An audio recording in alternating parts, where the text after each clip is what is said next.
It's the Brad and John Show. It is the Brad and John Show. Today's date is January 7th. The year is 2026. This is the B block, the Bravo block, or as I like to call it, the Brad block. Because what do we do in the Brad block, John? It's number 3. No, we do wait this. a minute. It's time for Brad's top 3. It's time for Brad's top 3. And that's right. And the ladies in their contract have to sing it twice. Ladies, one more time. It's time for Brad's top. And then we start off with... It's number 3.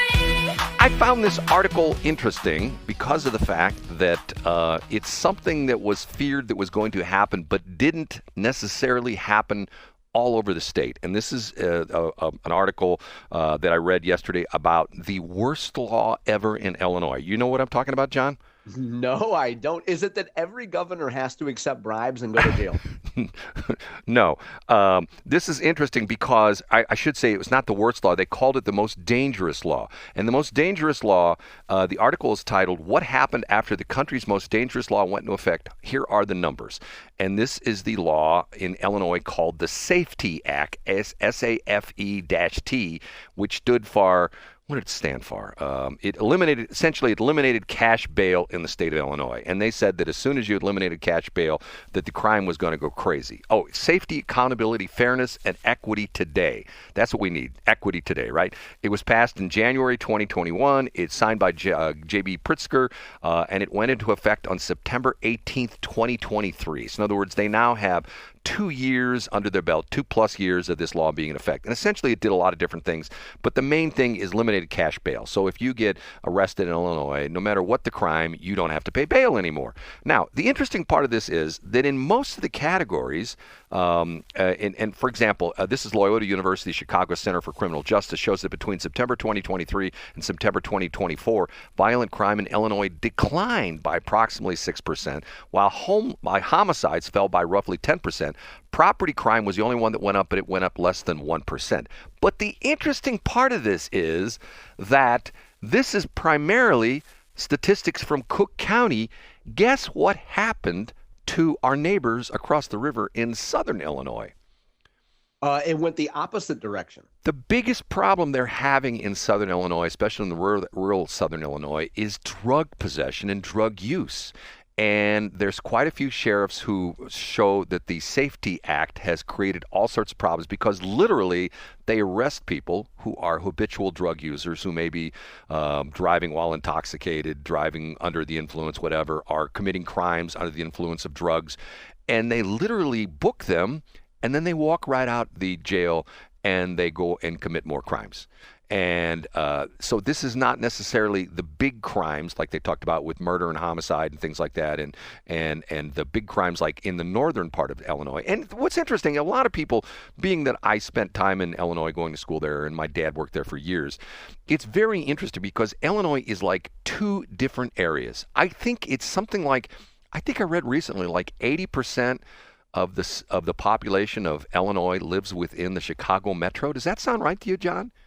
Yeah, I think so. You have so many counties that are sparsely populated. You have so much ag area there. Right, and exactly, and a lot of agriculture. You go across the river, and you do have the Metro East, which has, quite a lot of nice places over there, and then you have Springfield. But besides that, there's not much going on in Illinois. Once you get south of Cook County and the city of Chicago. So I thought this was interesting because on one hand, the gloom and doom that people said were going to happen with the SAFE-T Act, and they called it the most dangerous bill ever, or dangerous law.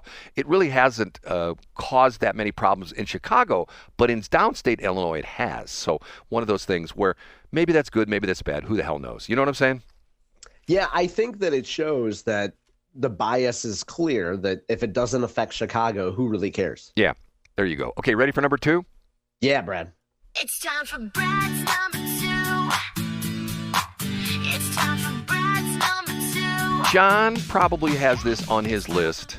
And I heard the story last night. I heard the story this morning, another station I was listening to, 97.1.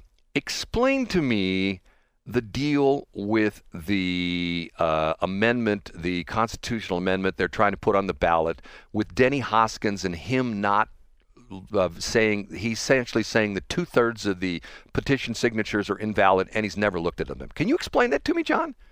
Yeah, I think he's saying that 1/3 of the signatures are invalid. from what I've seen from the headlines here. In fact, the headline that you're talking about is from the Missouri Independent. Denny Hoskins isn't verifying 1/3 of signatures for vote on the, quote, gerrymandered map. That's a headline, of course, from the progressive blog Missouri Independent. So, Brad, without the article in front of me at this moment, I would say that what Denny has always said and what AG Catherine Hanaway backs up is that you cannot get signatures that you get on a petition that have not been approved by the Secretary of State. So you stand out in an Aldi parking lot, you have a petition that says, hey, gerrymandering shouldn't be legal. Will you sign this? Some sap comes up and signs it.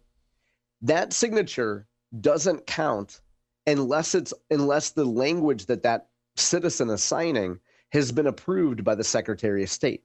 And the idea is you can't collect signatures for something that's not an official petition.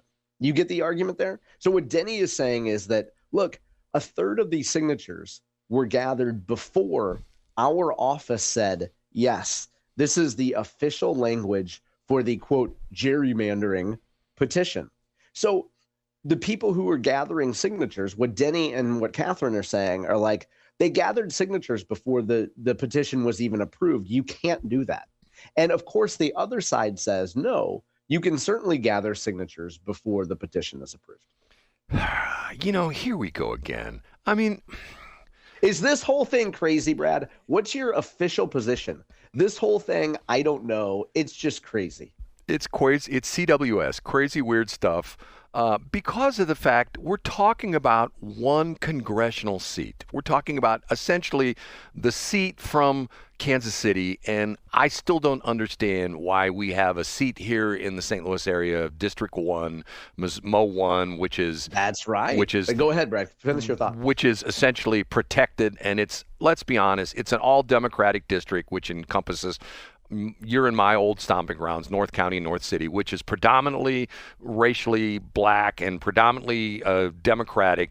You can't touch that, but yet you can touch Kansas City. The Voting Rights Act of 1965. You're right, Brad. We've discussed this many times on the show. But I still don't understand. Is there no Voting Rights Act of 1965 inactive in Kansas City? Is that not the case over there? You're exactly right. Like, that's not considered a majority-minority district, Brad. That's not protected by the Voting Rights Act of 1965. I don't get it. And, I get it, Brad. Here's the thing. If you're collecting signatures, you have to do it on a petition that's been approved by the Secretary of State.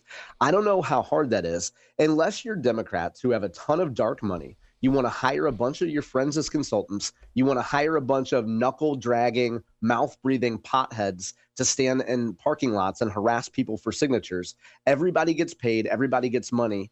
And you don't want to wait until the petition is approved. So you have your idiots out there in parking lots gathering signatures and a bunch of middle managers skimming money off the top. That's why it happens, Brad. Well, I told the story. Remember, I talked about this, the fact that I went to a Schnucks, and these two women came up to me, and this was the petition. And they scratched out my name. I signed the petition, and they scratched it out. And that's because they knew that you would be dead by the time the vote would be taken in August.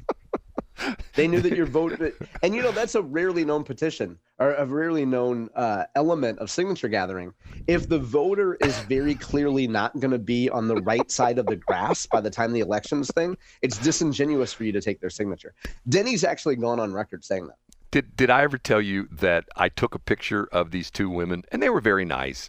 I took a picture of these two women. At first, they wouldn't let me take their picture, and then I did, and I put it on my Facebook page. And you know who commented on it? Angry people. Randy Raley. And he says oh, wow. What did he have to say? He claims he knows both of the women and they're great people. I bet he does. I bet they're sweet old ladies that are just trying to earn a little bit of cash, harassing people. Now, Brad, you have been warned about taking creep shots before. It's not. At least this time it wasn't at a senior citizen water park. Remember that time you went to Jazzercise at the Westplex and they said, oh, there's the guy that takes the pictures of the women? I will tell you an interesting story that once upon a time when I was doing some stuff for my website, there was an interesting picture. I drove by a school. It's whatever the grade school is. It's a Francis Howe grade school in New Melly.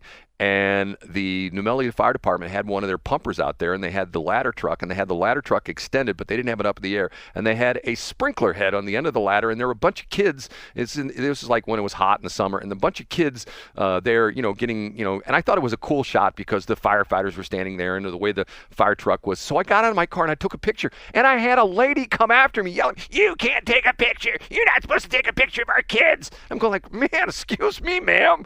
That's exactly. Hey, you know what? I'm on the side of the woman. You can't have people coming in and taking pictures of kids without the parents' approval. But they're on public property. And Brad, you can't violate a student's privacy by taking their picture on school grounds. John, I mean, but and for the record, for folks who are reading this transcript right now, I would point out that Brad says that he went to a school, there was a pumper, he didn't have it up, and there was a sprinkler head. So I would just like to point out that if you're reading this, I want you to get the full context. John, Mr. Dirty Mind. Okay, number one. And now, big finish, Brad's number.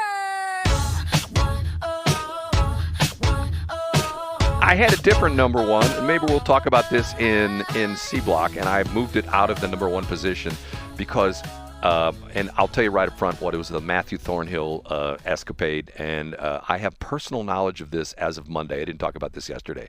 But I sent you a link, John. Did you by any chance take a look at the link I sent you? Was it the Minneapolis Public Radio website?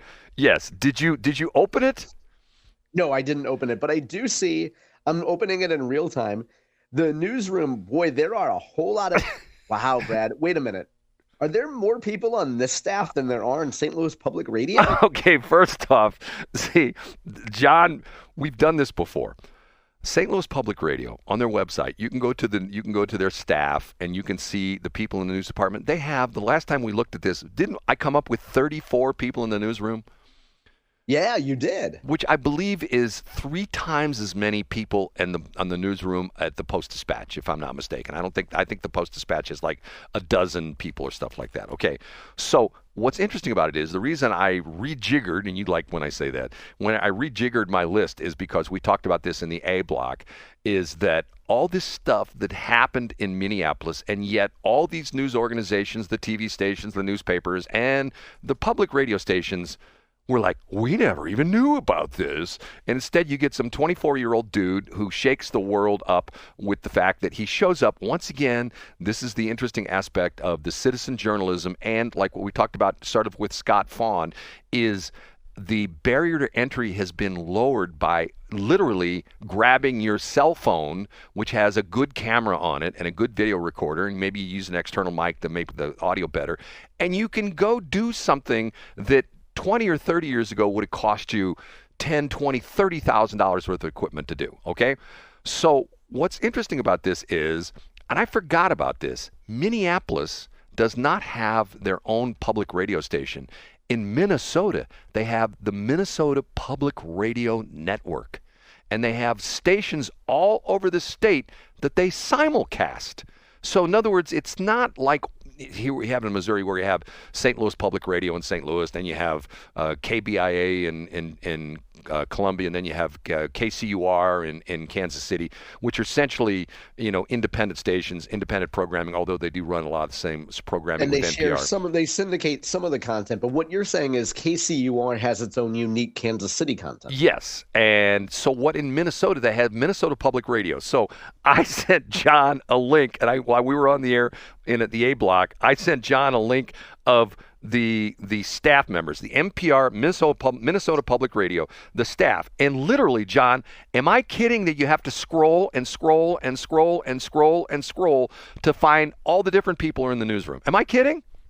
No, you're right. And I would say, just guessing here, there's probably 50 people on staff. Now, what's curious about this, what I noticed, because I have such a appreciation for diversity, I see 4 black people on this whole list, and some of them, like, you could consider just kind of make work jobs. Like, there's some guy who's in charge of, quote, race, class, and communities. And then, of course, they have the 2 Asians that I see here are both in charge of video. So, of course, you're going to give an Asian guy a camera, right? And then they have some black gal that does early education stuff. But for the most part, it's a bunch of white people. Rice. And you missed one, Najak Biu. It's NGOCBUI. It says, and she's Asian. Producer, all things considered. You go through the whole thing. Reporter, senior arts reporter and critic, senior reporter, reporter for America Corps member, senior reporter, director of programming, host NPR News with Angela Davis, senior producer, political correspondent, producer, reporter, producer, reverb. I mean, like, why weren't these people knocking on doors at the daycare centers in Minneapolis, John? Well, I think there was probably some sort of a ramp that had yet to be built for disabled transgender military veterans. That they were probably exploring that story. You say some funny stuff, but one of the funniest things you said, which I can't remember exactly how he said it. He said something about the fact that if we didn't have the Riverfront Times, there would be nobody to cover. What was your comment about the pot fest? You mean St. Louis Public Radio? No, you said something about the Riverfront Times, but also I did. Okay. Yeah, it was about the Riverfront Times, about the thing that the people who will no longer be able to find out what's going on at the pot fest on Manchester in the Grove or something like that. Oh yeah, surely yes, and that's probably been the roughest part of having the RFT gone. On the upside, you could go to their website and you can find lots of stuff about OnlyFans models. Yeah, that's it. Okay, we'll take a break. We'll be back.